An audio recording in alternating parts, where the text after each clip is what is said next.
Hello students, मैं विनीत सिंह स्वागत करता हूं आप सभी का इस वीडियो में, जिसमें हम लोग आज सीखने वाले हैं गणित कक्षा 9। तो आइए बिना देर के हुए वीडियो को स्टार्ट करते हैं। वीडियो को स्टार्ट करने से पहले एक छोटी सी रिक्वेस्ट आप सभी लोगों से, प्लीज़ वीडियो को आप पूरा देखिए, और अगर वीडियो आपको अच्छी लगे तो प्लीज़ मेरे यूट्यूब चैनल को सब्सक्राइब कीजिए और वीडियो को लाइक कीजिए। तो आइए बिना देर के हुए वीडियो को स्टार्ट करने वाले हैं। आज हम मैथ्स क्लास 9th में सीखने वाले हैं चैप्टर फर्स्ट, रियल नंबर्स। तो रियल नंबर में सबसे पहले हम लोग सीखेंगे परिमेय संख्याओं का संख्या रेखा पर निरूपण, representation of rational number on number line. तो इसको सीखने से पहले कुछ बेसिक चीज़ें यहाँ पर हमने लिखी हुई हैं। इनके बारे में यदि हमें अच्छे से जानकारी होगी, हम अच्छे से जानते होंगे, तभी जो है हम परिमेय संख्याओं का संख्या रेखा पर निरूपण अच्छे तरीके से दिखा सकते हैं, उनको रिप्रेजेंट कर सकते हैं, दिखा सकते हैं। तो आइए कुछ इसमें हमने बेसिक चीज़ें लिखी हुई हैं और इनको समझ लेते हैं, और इनको समझने के बाद हम क्वेश्चन को सॉल्व करते हैं, हल करते हैं, और देखेंगे किस तरीके से जो परिमेय संख्याएं हैं उनका संख्या रेखा पर निरूपण किस तरीके से हम लोग कर सकते हैं। तो आइए सबसे पहले इसमें समझते हैं फ्रैक्शन क्या है, भिन्न क्या है। ठीक है, तो लिखी हुई है इसकी डिफिनेशन, आप देख सकते हैं।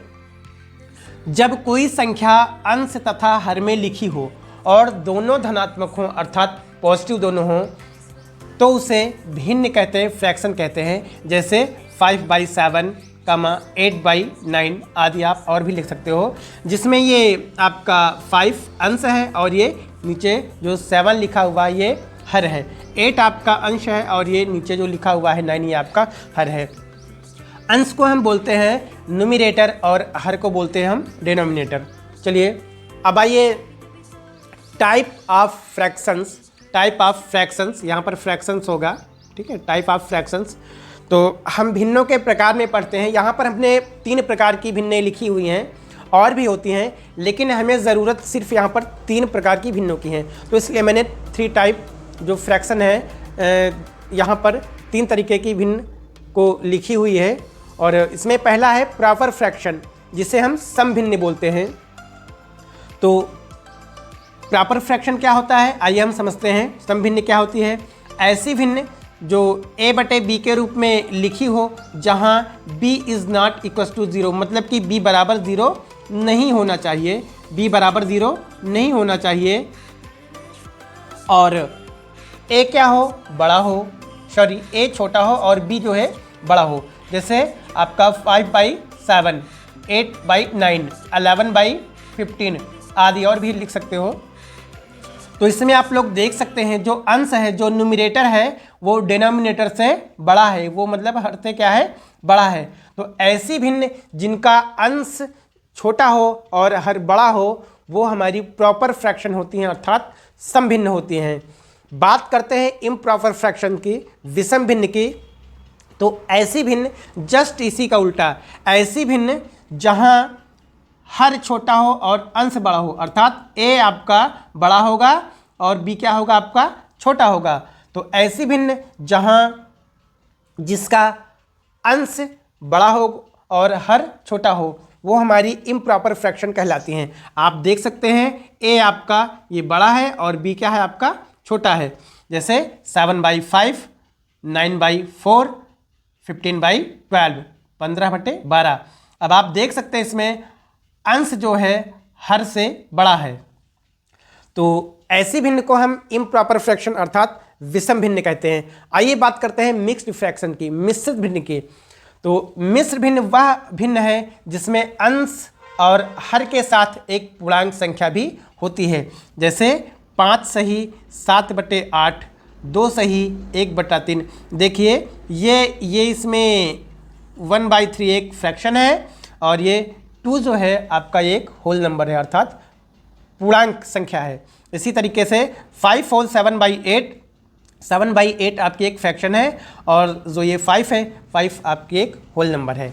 तो हमने जो है परिमेय संख्याओं का संख्या रेखा पर निरूपण करने से पहले भिन्न क्या है और टाइप ऑफ फ्रैक्शंस में हमने प्रॉपर फ्रैक्शंस, इम्प्रॉपर फ्रैक्शंस और मिक्स्ड फ्रैक्शंस के बारे में सीखा, जो कि ये बहुत ही इम्पॉर्टेंट है किसी परिमेय संख्या को संख्या रेखा पर दिखाने के लिए। जब तक हमें ये बेसिक नहीं पता होंगी, हम परिमेय संख्या को संख्या रेखा पर निरूपित नहीं कर सकते हैं। और आइए अब हम एक क्वेश्चन लेते हैं। आप देख सकते हैं बोर्ड पर लिखा हुआ है 8/7 और -8/7 को संख्या रेखा पर दर्शाइए। 8/7 और -8/7 को जो नंबर लाइन है इस पर हमें रिप्रेजेंट करना है कि ये कहाँ पर होगा। तो सबसे पहले हम बात करते हैं, आप लोगों को अभी मैंने बताया था प्रॉपर फ्रैक्शन और इम्प्रॉपर फ्रैक्शन के बारे में। तो सबसे पहले हम 8/7 की बात करते हैं। ये जो है हमारा विषम भिन्न है, अर्थात इम्प्रॉपर फ्रैक्शन है। इसकी डेफिनेशन भी मैंने आपको बताई थी। अगर अंश बड़ा हो और हर छोटा हो तो ये इम्प्रॉपर फ्रैक्शन होता है, अर्थात विषम भिन्न होती है। तो इसे हमें संख्या रेखा पर दिखाना है और आइए देखते हैं इसे हम कैसे दिखाएंगे। चलिए, ये नंबर लाइन है, ऐसे हम इसे बना लेंगे। ये संख्या रेखा है, नंबर लाइन यहाँ पर राइट कर देंगे। ये हमारी नंबर लाइन है। चलिए, यहाँ पर 0 होता है, बीच में जो है 0 होता है और 0 को लेफ्ट हैंड राइट में आप जानते हो ये हमारे इंटीजर्स होते हैं, अर्थात पूर्णांक होते हैं। तो यहाँ पर हम ये 1 और ये 2 और ये हो गया हमारा 3, ठीक है। ये और भी आगे जा सकता है, अनंत तक जा सकता है, इन्फिनिटी तक, और इधर भी आप जो है अनंत तक इसे ले जा सकते हैं, ठीक है। और इधर भी हम जो है ये मेरा -1 हो जाएगा और ये -2 हो जाएगा। इसको थोड़ा सा डिस्टेंस इक्वल रखते हैं और ये -3 हो जाएगा, राइट। अब आप देख सकते हैं ये इम्प्रॉपर फ्रैक्शन है, ये विषम भिन्न में है। तो सबसे पहले इसे हम चेंज करेंगे मिक्स्ड फ्रैक्शन में। हाँ, एक चीज़ आप थोड़ा सा ध्यान दीजिए, जो ये 0 है, 0 के लेफ्ट हैंड साइड में, सॉरी ये आपका राइट हैंड साइड है, राइट हैंड साइड, और ये आपका लेफ्ट हैंड साइड, 0 के लेफ्ट हैंड साइड में निगेटिव इंटीजर्स होते हैं और इस तरफ जो है पॉजिटिव इंटीजर्स, मतलब कि धनात्मक पूर्णांक होते हैं, ठीक है, और इस तरफ ऋणात्मक पूर्णांक। 0 के राइट हैंड साइड में धनात्मक पूर्णांक होते हैं और 0 के लेफ्ट हैंड साइड में जो है निगेटिव इंटीजर्स होते हैं, ऋणात्मक पूर्णांक होते हैं। तो आइए इसे हम दिखाते हैं।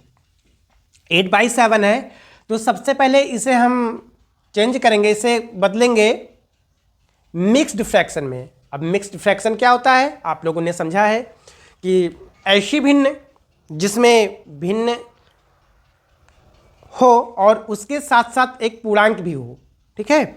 मिक्स्ड फ्रैक्शन की परिभाषा मैंने आपको बताई है कि मिश्र भिन्न वह भिन्न है जिसके अंश और हर के साथ एक पूर्णांक भी होता है, ठीक है। तो 8/7 है, इसे हम मिश्र भिन्न में बदलेंगे। तो यहाँ पर हम बदल के देख सकते हैं 8/7। इसका मतलब ये हो गया कि 8 में हमें जो है 7 से भाग देना है, ठीक है। तो आप देख सकते हैं 7 × 1 = 7, सब्ट्रैक्ट करेंगे तो ये 1 आएगा, ठीक है। अब 1 होल 1/7, इसको हम लिख सकते हैं 8/7 को हम लिख सकते हैं 1 होल 1/7। इसको इस तरीके से लिख सकते हैं, मतलब कि 1 सही 1/7। चलिए, अब आप देख सकते हैं कि जो ये 8/7 है ये 1 से बड़ी है लेकिन 2 से छोटी है। तो अर्थात ये इसके और इसके बीच में आएगा। यहाँ ये आपका 1 है और ये आपका 2 है, तो 1 और 2 के बीच में 8/7 स्थित होगा। अब ये स्थित कहाँ पर होता है, आइए हम और इसे अच्छे तरीके से समझते हैं। 1, तो यहाँ पर ये देख सकते हैं आप, ये 1 राइट है, यहाँ पर 1 ये हमने लिखा हुआ है, ठीक है। अब 1/7 इसका जो हर है, हम हर को देखेंगे, यहाँ पर 7 लिखा है। अगर यहाँ पर 8 होता, यहाँ पर 9 होता, तो फिर हम 1 और 2 मतलब 1 और 2 के बीच में उतने ही बराबर भाग करते जितने कि हर में लिखा हो। तो यहाँ पर 7 लिखा हुआ है, तो 1 और 2 के बीच में हम 7 बराबर भाग कर देंगे, अर्थात 1 2 3 4 5 6 और ये 7 हो गया। ठीक है, अब 8/7 कहाँ पर होगा? 8/7 आप कह सकते हो या 1 होल 1/7 भी इसे हम बोल सकते हैं। तो आप देख सकते हैं 1 तो ये राइट ही है और 1/7 अर्थात यहाँ पे ये आपका जो ये पहला होगा, ये पहला कट यही आपका रिप्रेजेंट करेगा 1 होल 1/7 अर्थात 1 होल, इसे हम राइट कर सकते हैं 8/7, ये भी हम दिखा सकते हैं थोड़ा स्पष्ट तरीके से मैं राइट कर दूं 8/7, ये इसको आप दिखा सकते हैं या हम इसी को लिख सकते हैं 1 होल 1/7 भी इसे हम दिखा सकते हैं। आप कैसे जानोगे कि हमारा सवाल सही है, ये क्वेश्चन सही हमने लगाया है? देखिए यहाँ पर आप का हो गया 8/7, ये 9 हो जाएगा, 9/7 हो जाएगा, ये 10/7 हो जाएगा, ये 11/7 हो जाएगा, ये 12/7 हो जाएगा, ये 13/7 हो जाएगा और ये 14/7 हो जाएगा अर्थात 14/7 हो जाएगा। और जब इसे हम डिवाइड करेंगे 14 को 7 से तो ये आएगा 2 अर्थात 2 ही आएगा, यहाँ पर जो ये राइट है वही चीज़ आ जाएगा। ठीक है, तो इस तरीके से इसे हम चेक भी कर सकते हैं। आइए अब यहीं पर आपका 8/7 ये जो पहला कट लगा हुआ है 8/7 यहीं पर होगा या 1 होल 1/7 यहाँ पर होगा। आइए अब बात करते हैं -8/7 की, ये कहाँ पर स्थित होगा? तो ये 0 के लेफ्ट हैंड साइड में होगा और -1 और -2 के बीच में ये भी स्थित होगा। तो आइए इसके भी हम 7 इक्वल पार्ट करते हैं। ये हो गया 1 2 3 4 5, थोड़ा सा इसको और यहाँ पर ऐसे नोट कर देते हैं -2, 1 2 3 4 5 6 और ये 7 हो जाएगा आपका। ठीक है, -3 यहाँ पर इस तरीके से ऐसे नोट कर देते हैं। ये 1 2 3 4 5 6 और ये 7 पार्ट हो गया। अब यहाँ पर दिखाना है -8/7 कहाँ पे स्थित होगा? तो -8/7 भी यहाँ पे स्थित होगा अर्थात -8/7, ये जो फर्स्ट वाला है कट यहाँ पर ये -8/7 स्थित होगा या इसी को हम बोल सकते हैं -1 होल 1/7 यहाँ पर स्थित होगा। तो इस तरीके से हम संख्या रेखा पर दिखा सकते हैं कि परिमेय संख्याओं को संख्या रेखा पर किस तरीके से प्रेजेंट किया जाता है। और भी आप बेहतर क्वेश्चन सीखोगे एक्सरसाइज में। तो अभी हम लोग एग्जाम्पल सीख रहे हैं गणित कक्षा 9 और चैप्टर फर्स्ट जो है आपका वास्तविक संख्याएं, इसमें हम लोग सीख रहे हैं representation of rational number on number line. तो एग्जाम्पल हम लोगों ने फर्स्ट देखा, और भी क्वेश्चन है, अच्छे अच्छे क्वेश्चन हैं, ढेर सारे हैं, तो हम लोग जो है एक्सरसाइज में हल करेंगे, सीखेंगे। और आइए अब हम बात करते हैं परिमेय संख्याओं का दशमलव निरूपण। परिमेय संख्याओं का दशमलव निरूपण, decimal representation of rational numbers. शांत या अवसानी दशमलव और अशांत आवर्ती दशमलव ये क्या होते हैं, इसमें हम लोग बहुत अच्छे से सीखेंगे। तो आइए सबसे पहले हम सीखते हैं शांत या अवसानी दशमलव, टर्मिनेटिंग डेसिमल। लिखा हुआ है डिफिनेशन, प्रत्येक परिमेय संख्या का दशमलव निरूपण इस प्रकार का हो सकता है जिसमें दशमलव के बाद अंकों की संख्या सीमित है। अर्थात कोई भी हम परिमेय संख्या लेंगे और उसको हम जब भाग देंगे तो दशमलव के बाद जो संख्या है वो सीमित हो, तो उसे हम शांत या अवसानी दशमलव संख्या कहेंगे। और अशांत आवर्ती दशमलव क्या है, या अनंत दशमलव, non terminating repeating decimals, infinity decimals. आइए इसको हम समझते हैं। लिखा हुआ है यदि दशमलव के बाद अंकों का एक खास क्रम रिपीट हो रहा है तो उस परिमेय संख्या को आवर्ती दशमलव संख्या कहा जाता है। एक चीज़ मैं आपको और बता दूं कि परिमेय संख्या और अपरिमेय संख्या क्या होती हैं, इनके बारे में हम विधिवत चर्चा करेंगे आगे। तो इसमें आइए थोड़ा सा हम समझते हैं परिमेय संख्या क्या होती है और अपरिमेय संख्या क्या होती है।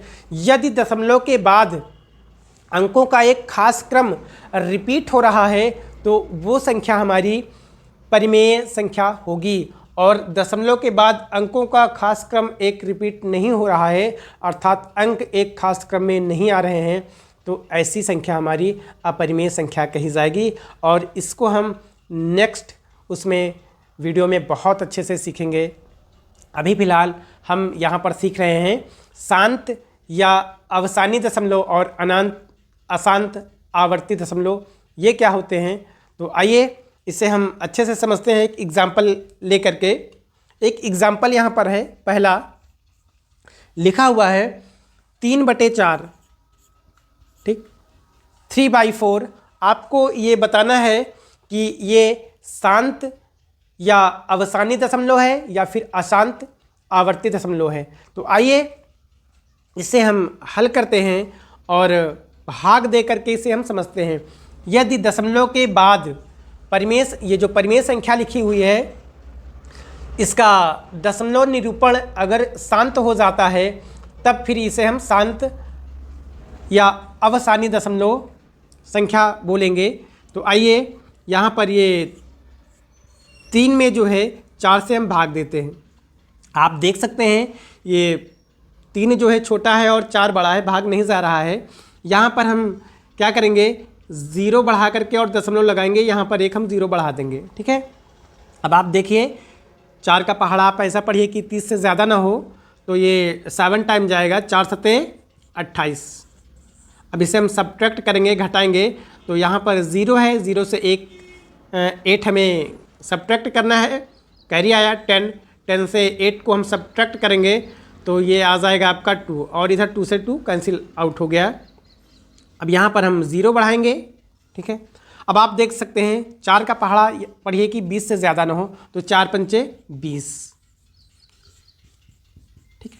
आप देख सकते हैं कि जो ये 3/4 है, जब इसे हमने सरल किया तो 0.075 ये आया, ठीक है। अब इसमें दशमलव के बाद जो अंक हैं, ये अंकों का जो क्रम है, अर्थात दशमलव निरूपण जो इसका है वो सीमित है। दशमलव के बाद जो इसके अंक हैं वो सीमित हैं, ठीक। अर्थात दशमलव के बाद जो है ये शांत हो गया, तो इसे हम शांत अवसानी दशमलव बोलेंगे, क्योंकि अब भाग जा नहीं रहा है, ये पूरी तरीके से कट गया है, तो ये शांत अवसानी दशमलव है। आइए एक एग्जाम्पल हम और लेते हैं। आपका ये फर्स्ट हो गया, यहाँ पर ये सेकंड एग्जाम्पल है। दूसरा है 5/8, 5/8, ठीक है। आइए इसे हम हल करते हैं और देखते हैं ये शांत आवर्ती है या फिर अशांत, ठीक है। तो चलिए यहाँ पर हमें 5 जो है ये हमारा भाज्य है और 8 हमारा ये भाजक है। आइए आप देखिए भाग नहीं जा रहा है, क्या करेंगे, यहाँ पर ऐसे 0 लगाएंगे और दशमलव यहाँ पर ऐसे लगा करके और यहाँ पर एक 0 ऐसे बढ़ा देंगे। अब 8 का पहाड़ा आप पढ़िए कि 50 से ज़्यादा ना हो, तो ये 8 × 45, 8 × 48, ये 6 बार चला जाएगा। अब हम इसे घटाएंगे, सब्ट्रैक्ट करेंगे, तो ये आ जाएगा आपका 2, ठीक है। अब देखिए यहाँ पर 2 है, 8 है, भाग नहीं जा रहा है, तो यहाँ पर एक 0 ऐसे लगाएंगे। अब ये 8 दूना 16 हो गया, घटाएंगे ये 4 आपका बचा, फिर 0 लगाएंगे, आप देख सकते हैं 40 हो गया, 8 × 40, ये देखिए आपका ये कैंसिल आउट हो गया, कट गया, ठीक है।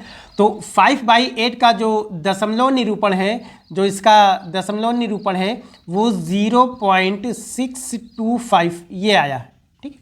अब आप देख सकते हैं दशमलव के बाद जो है भाग अब नहीं जा रहा है, ये पूर्णतः कट गया है, पूरी तरीके से कट गया है। तो ये जो 5/8 है ये शांत आवर्ती या अवसानी दशमलव निरूपण इसको हम कह सकते हैं, ठीक है। तो आप समझ गए होंगे शांत दशमलव क्या होता है। अब आइए बात करते हैं अशांत आवर्ती दशमलव की, ठीक है। तो लिखा हुआ है यदि दशमलव के बाद अंकों का एक खास क्रम रिपीट हो रहा है तो उस परिमेय संख्या को आवर्ती दशमलव संख्या कहा जाता है। आइए हम एक एग्जाम्पल लेकर के समझते हैं और देखते हैं।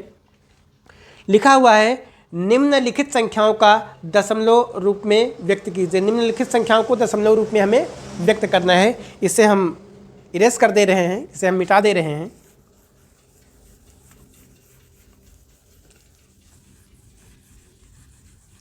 चलिए, एक क्वेश्चन है यहाँ पर लिखा हुआ है कि निम्नलिखित संख्याओं को दशमलव रूप में व्यक्त कीजिए। उदाहरण एक है आपका, निम्नलिखित, ठीक है, संख्याओं को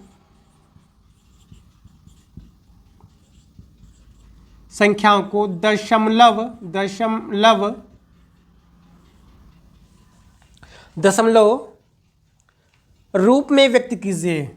रूप में व्यक्त कीजिए। गणित जो कक्षा 9 में जो भी बच्चे हैं यूपी बोर्ड से, वो बेहतर तरीके से और सबसे आसान भाषा में गणित सीख सकते हैं। तो निम्नलिखित संख्याओं को दशमलव रूप में व्यक्त कीजिए। आपका ये पहला है ए नंबर 1/3 और यहाँ पर ये है 2/9। दूसरा है आपका 2/9। चलिए, इसे हमें दशमलव रूप में व्यक्त करना है। तो आइए यहाँ पर इसे हम दशमलव रूप में व्यक्त करते हैं और देखते हैं कि क्या आंसर आता है। हमें एक में क्या करना है, 3 से भाग देना है। ठीक, चलिए देखिए, भाग नहीं जा रहा है, क्या करेंगे, 0 लगाएंगे और दशमलव लगाएंगे यहाँ पे। ठीक है, यहाँ पर एक 0 बढ़ाएंगे। अब देखिए 3 3 जा 9। ठीक है, अब सब्ट्रैक्ट करेंगे तो यहाँ पर 1 आ जाएगा और यहाँ पर फिर 0 लगाएंगे, फिर ये 3 टाइम्स आएगा। 3 3 जा 9, यहाँ पर फिर 1 आ जाएगा, फिर 0 लगाएंगे यहाँ पर। अब ये 10 हो गया तो फिर ये 3 टाइम्स आएगा। 3 3 जा 9। ठीक है, ये फिर आ गया। अब ये इस तरफ आपका 3 3 आता रहेगा, 3 3 बढ़ता चला जाएगा अनंत बार, और इधर 1 1 आता चला जाएगा। ठीक है, तो इस तरीके से जो 1/3 का जो दशमलव निरूपण है वो 0.333 और ये अनंत बार ये चला जाएगा। ठीक है, इस तरीके से ये आपका दशमलव निरूपण होगा। तो 1/3 ये अशांत आवर्ती दशमलव है, आपका अशांत आवर्ती दशमलव निरूपण है, क्योंकि दशमलव के बाद आप देख सकते हैं 3 की जो 3 डिजिट है, हमारा 3 अंक है, ये बार बार आ रहा है, इसकी रिपीटिंग हो रही है। ठीक है, तो ये हमारा जो है अशांत आवर्ती है। आइए बात करते हैं 2/9 की। तो यहाँ पर हम 2 में क्या करेंगे, 9 से ऐसे भाग दे देंगे। ठीक है, अब देखिए ये 2 है, 9 भाग नहीं जा रहा है, 0 बढ़ा करके यहाँ पर दशमलव लगाएंगे, यहाँ पर एक 0 ऐसे बढ़ा देंगे। ठीक, अब यहाँ पर हम क्या करेंगे, 9 का पहाड़ा आप पढ़िए कि 20 से ज़्यादा ना हो। ठीक है, तो 9 दूना 18, 2 20। ठीक, और अब फिर आप देख सकते हैं, फिर हम 0 बढ़ाएंगे और उसके बाद जो है भाग ले जाएंगे। आइए अब हम कुछ क्वेश्चन लेते हैं। आप देख सकते हैं उदाहरण 1 लिखा हुआ है, निम्नलिखित संख्याओं को दशमलव रूप में व्यक्त कीजिए। पहला है ए नंबर 1/3 और दूसरा आपका 9/2। तो आइए इसे हमें बताना है ये शांत आवर्ती है या फिर अशांत आवर्ती है, इसे हमें बताना है। तो आइए इसको हम सबसे पहले दशमलव रूप में व्यक्त करते हैं। तो 1/3 है, आप देख सकते हैं, अर्थात इसका मतलब हो गया कि 1 में जो है हमें 3 से भाग देना है। देखिए अब ये आपका भाज्य जो है छोटा है और भाजक आपका बड़ा भाग जो है नहीं जा रहा है, तो इसको हम 0 टाइम ले जाएंगे। 3 0 जा 0, सब्ट्रैक्ट करेंगे 1 आएगा। ठीक है, अब यहाँ पर हम एक 0 बढ़ाएंगे और उसके बाद यहाँ पर हम एक दशमलव लगाएंगे। इस तरीके से 3 का पहाड़ा आप पढ़िए, 10 से ज़्यादा ना हो, तो 3 त्रिका 9, घटाएंगे 1 बचेगा, फिर हम 0 ऐसे बढ़ाएंगे, फिर ये 3 3 जा 9, सब्ट्रैक्ट करेंगे 1 आ जाएगा, 0 बढ़ाएंगे 3 3 जा 9। आप देख सकते हैं अब ये भाग नहीं अब ये जो है आपका कटेगा नहीं, ये इस तरफ दशमलव के बाद जो 3 अंक है ये बार बार आता चला जा रहा है, इसकी रिपीटिंग जो है बार बार हो रही है। ठीक है, तो इसलिए ये अशांत आवर्ती दशमलव है। यहाँ पर इसको हम राइट कर सकते हैं, 1/3 का जो दशमलव निरूपण होगा वो 0.333 3 3 3 और इस तरीके से ये अनंत तक ये बढ़ता चला जाएगा, ये आपका कटेगा नहीं। तो ये 1/3 जो है ये अशांत आवर्ती दशमलव निरूपण है, अर्थात ये कटेगा नहीं, ये दशमलव के बाद जो है अनंत तक 3 3 बढ़ता चला जाएगा। आइए क्वेश्चन नंबर अब हम सेकंड देखते हैं। लिखा हुआ है 2/9 2/9, तो इसको भी हम क्या करेंगे 2 में जो है 9 से ऐसे इस तरीके से हम भाग देंगे। देखिए भाग नहीं जा रहा है क्योंकि ये 2 छोटा है 9 बड़ा है, 0 बार ले जाएंगे, 9 0 0 9 0 जा 0, सब्ट्रैक्ट करेंगे यहाँ पर 2 आ जाएगा, 2 आएगा, ठीक है। अब यहाँ पर एक 0 ऐसे बढ़ाएंगे, यहाँ पर डेसिमल लगा देंगे, ठीक है। 9 2 जा 18 18 हो गया, सब्ट्रैक्ट करेंगे 2 आएगा, यहाँ पर 0 बढ़ाएंगे, 9 2 जा 18 आ जाएगा, ये आपका 2 आया। तो इस तरफ ही आपका दशमलव के बाद जो 2 अंक है इसकी पुनरावृत्ति बार बार हो रही है, अर्थात दशमलव के बाद जो 2 है अंक 2 है ये बार बार रिपीट हो रहा है। और यहाँ पर भी आपका जो इसे जब हम सब्ट्रैक्ट करेंगे तो भाज्य में भी 2 2 आता चला जाएगा, तो इसलिए 2/9 का जो दशमलव निरूपण है वो 0.222 इस तरीके से ये अनंत बार जो है बढ़ता चला जाएगा। तो 2/9 जो है ये हमारा अशांत आवर्ती दशमलव निरूपण है, ठीक है। आइए नेक्स्ट क्वेश्चन हम देखते हैं। लिखा हुआ है 22/7 के दशमलव का प्रसार या आवर्त हमें ज्ञात करना है तथा इसकी आवर्त की लंबाई हमें जो है ज्ञात करनी है। तो आइए हम इसे हल करते हैं और देखते हैं ये क्वेश्चन ये किस प्रकार से सरल होगा। आइए अब हम लोग एक क्वेश्चन और देखते हैं। लिखा हुआ है 22/7 के दशमलव प्रसार का आवर्त ज्ञात कीजिए तथा इसके आवर्त की लंबाई बताइए। सबसे पहले मैं आपको बता दूं आवर्त की लंबाई क्या होती है या आवर्तकाल क्या होता है। यहाँ पर हमने लिखा हुआ है किसी अशांत आवर्ती दशमलव में जिस अंक या समूह को बार बार लिखा जाता है वह उसका आवर्तकाल पीरियड कहलाता है, ठीक है। आइए अभी हम एक एग्जाम्पल के माध्यम से समझते हैं। ये लिखा हुआ है कि 22/7 के दशमलव प्रसार का आवर्त ज्ञात कीजिए, अर्थात किसी अशांत आवर्ती दशमलव में जिस अंक या समूह को बार बार लिखा जाता है, मतलब कि दशमलव के बाद जो अंक या समूह आए या अंकों का जो समूह आए जो लिखा जाता है, अंकों के समूह को दशमलव के बाद, वही मेरा आवर्त काल होता है, उसी को हम आवर्तकाल कहते हैं और उसी की लंबाई हमें बतानी है। तो आइए क्वेश्चन को हम हल करते हैं। लिखा हुआ 22/7 के दशमलव प्रसार का आवर्तकाल हमें ज्ञात करना है, ठीक है। तो यहाँ पर हम क्या करेंगे, सबसे पहले हम जो है 22 ये हमारा भाज्य है और 7 हमारा क्या है भाजक। आइए हम भाग दे करके देखते हैं। 7 का पहाड़ा पढ़िए 22 से ज़्यादा ना जाए, तो 7 त्रिक 21, यहाँ पे हम घटाएंगे सब्ट्रैक्ट करेंगे तो ये 1 आया, ठीक है। अब देखिए भाग नहीं जा रहा है तो यहाँ पे हम पहले डेसिमल लगाएंगे दशमलव और यहाँ पे एक हम 0 बढ़ाएंगे। अब ये 7 एकम 7, घटाइए आपका 3 बचा हुआ है, ठीक है। फिर हम यहाँ पर 0 बढ़ाएंगे और हो गया 30।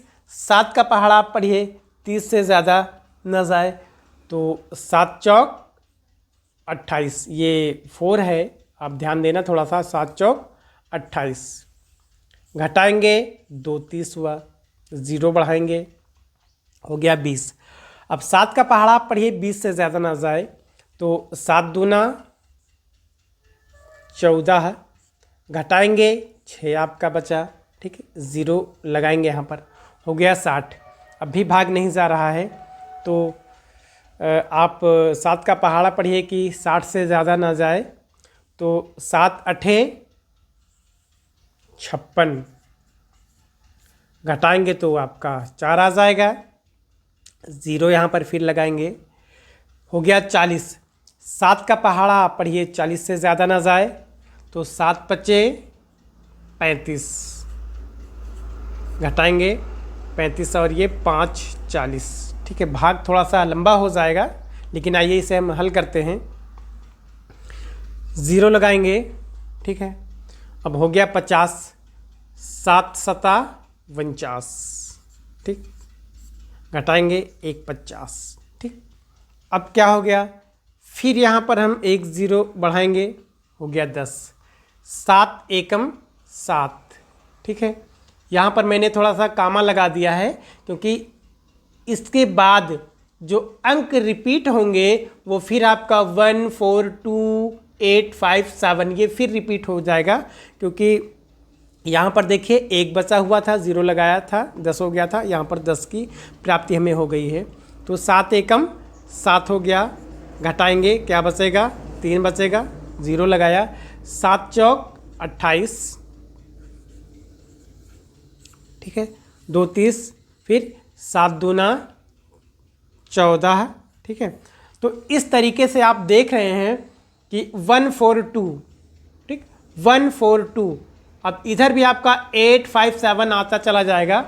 तो यहाँ पर जो हमने 22/7 का जब हमने दशमलव प्रसार ज्ञात किया, तो ये आया 3.142857 और फिर यहाँ से आपका आ जाएगा 1428557, फिर ये बढ़ता चला जाएगा। ये आपका जो है अशांत आवर्ती दशमलव है, और दशमलव के बाद ये अंकों की पुनरावृत्ति जो है बार बार हो रही है। तो हमें इसका ज्ञात करना है, आवर्तकाल ज्ञात करना है, ठीक है, आवर्तकाल ज्ञात करना है। डिफिनेशन यहाँ पर लिखी हुई है कि किसी अशांत आवर्ती दशमलव में जिस अंक या समूह को बार बार लिखा जाता है वह उसका आवर्तकाल कहलाता है। हमें आवर्तकाल की लंबाई ज्ञात करनी है, ठीक है। तो आइए हम आवर्तकाल की लंबाई ज्ञात करते हैं। दशमलव के बाद देख सकते हैं, दशमलव के बाद, ठीक, जो आवर्तकाल है इनका 1 2 3 4 5 6, अर्थात ये 6 अंक आए हैं और यही 6 अंक जो है बार बार रिपीट हो रहे हैं। तो यहाँ पर हम लिख देंगे कि यहाँ आवर्तकाल 142857 आवर्त है और आवर्त की लंबाई जो है वो है 6। यहाँ पर हम लिखेंगे कि यहाँ पर आप थोड़ा सा इसको स्पष्ट तरीके से लिख देते हैं, यहाँ पर, ठीक है, जो आवर्त है, आवर्त का मतलब जो आ रहे हैं अंक जो आ रहे हैं, यहाँ पर 1428557 आवर्त हैं, आवर्त हैं, और आवर्त की लंबाई और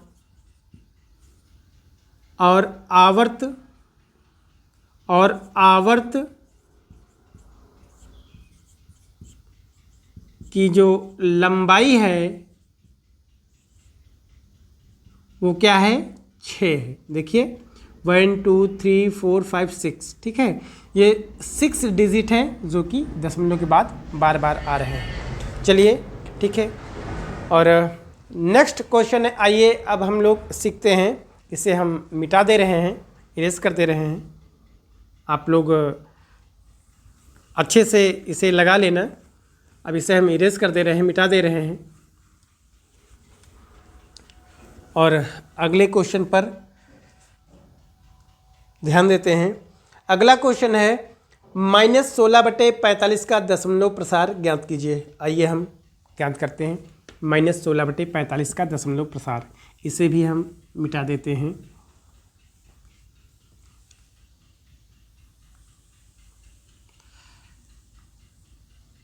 चलिए, आइए -16/45 का दशमलव प्रसार हमें ज्ञात करना है। क्वेश्चन है अगला, थर्ड, -16/45 का दशमलव प्रसार ज्ञात कीजिए। चलिए आइए हम -16/45 का दशमलव प्रसार जो है वो ज्ञात करते हैं और देखते हैं कि आंसर इसका क्या आता है। चलिए लिखा हुआ है यहाँ पर, आइए इसे हम हल करते हैं। चलिए यहाँ पर लिखेंगे हल। ये 16 में क्या करेंगे, हमें 45 से भाग देना है 45 से। आप देख सकते हैं यहाँ पर जो ये भाज्य है छोटा है और भाजक बड़ा है, हम 0 टाइम पहले ले जाएंगे तो 45 0 ज़ा 0, सब्ट्रैक्ट करेंगे तो 16 यहाँ पे आ जाएगा। ठीक है, अभी ये 16 है और ये 45, ये डिवाइड नहीं हो रहा है, भाग नहीं जा रहा है। अब यहाँ पर एक 0 बढ़ाएंगे, उसके बाद ही हम यहाँ पे अब दशमलव लगाएंगे। हो गया 45। अब आप 45 का पहाड़ा ऐसा पढ़िए कि 160 से ज़्यादा ना जाए, तो ये 3 टाइम जाएगा, ये 3 टाइम जाएगा। ठीक, 3 5 ज़ा 15 और 3 4 ज़ा 12 और 1 कैरी 13, 135 हो गया। घटाएंगे यहाँ पर तो ये 10, 0 से 5 नहीं जाएगा, यहाँ पर कैरी आएगा 10 से 5, यहाँ पर 5 आ जाएगा और 5 से 3 यहाँ पर 2 आ जाएगा। राइट, 0 बढ़ा लेंगे, 250 हो गया। 45 का आप पहाड़ा पढ़िए 250 से ज़्यादा ना जाए, तो ये 5 टाइम्स आएगा। 5 5 ज़ा 25, कैरी 2, 5 4 ज़ा 20 और 2 22, सब्ट्रैक्ट करेंगे, ये 5 आ जाएगा और ये आपका 2 आ जाएगा। ठीक है, 0 बढ़ाएंगे, फिर ये 5 टाइम चला जाएगा, फिर यहाँ पर आ जाएगा आपका 225, सब्ट्रैक्ट करेंगे, फिर यहाँ पर 5 आया और यहाँ पर 2 आया, फिर 0 लगाएंगे, फिर 5 5 ज़ा आ जाएगा आपका 225। आप देख सकते हैं अब दशमलव के बाद जो ये 5 डिजिट है, अर्थात 5 जो ये है अंक है, 5 अंक की पुनरावृत्ति जो है बार बार हो रही है। ठीक है, तो इसको हम इस तरीके से भी लिख सकते हैं। यहाँ पर आप देख लीजिए, -16/45 का जो दशमलव प्रसार है वो 0.3555 और ये अनंत रूप से आगे बढ़ता चला जाएगा। ठीक है, तो यहाँ पर इसको हम ऐसे भी लिख सकते हैं -16/45। ठीक, यहाँ पर आप माइनस लगा दीजिए, ये माइनस, ठीक है, क्योंकि माइनस में ही आएगा आंसर, इक्वल 0.35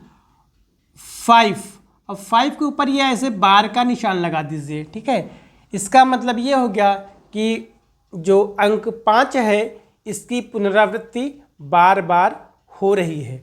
तो इस तरीके से -16/45 का जो दशमलव प्रसार है वो माइनस, यहाँ पर ये हम माइनस लगाएंगे क्योंकि आंसर माइनस में ही आएगा, -0.3555 और ये अनंत रूप से आगे बढ़ता चला जाएगा।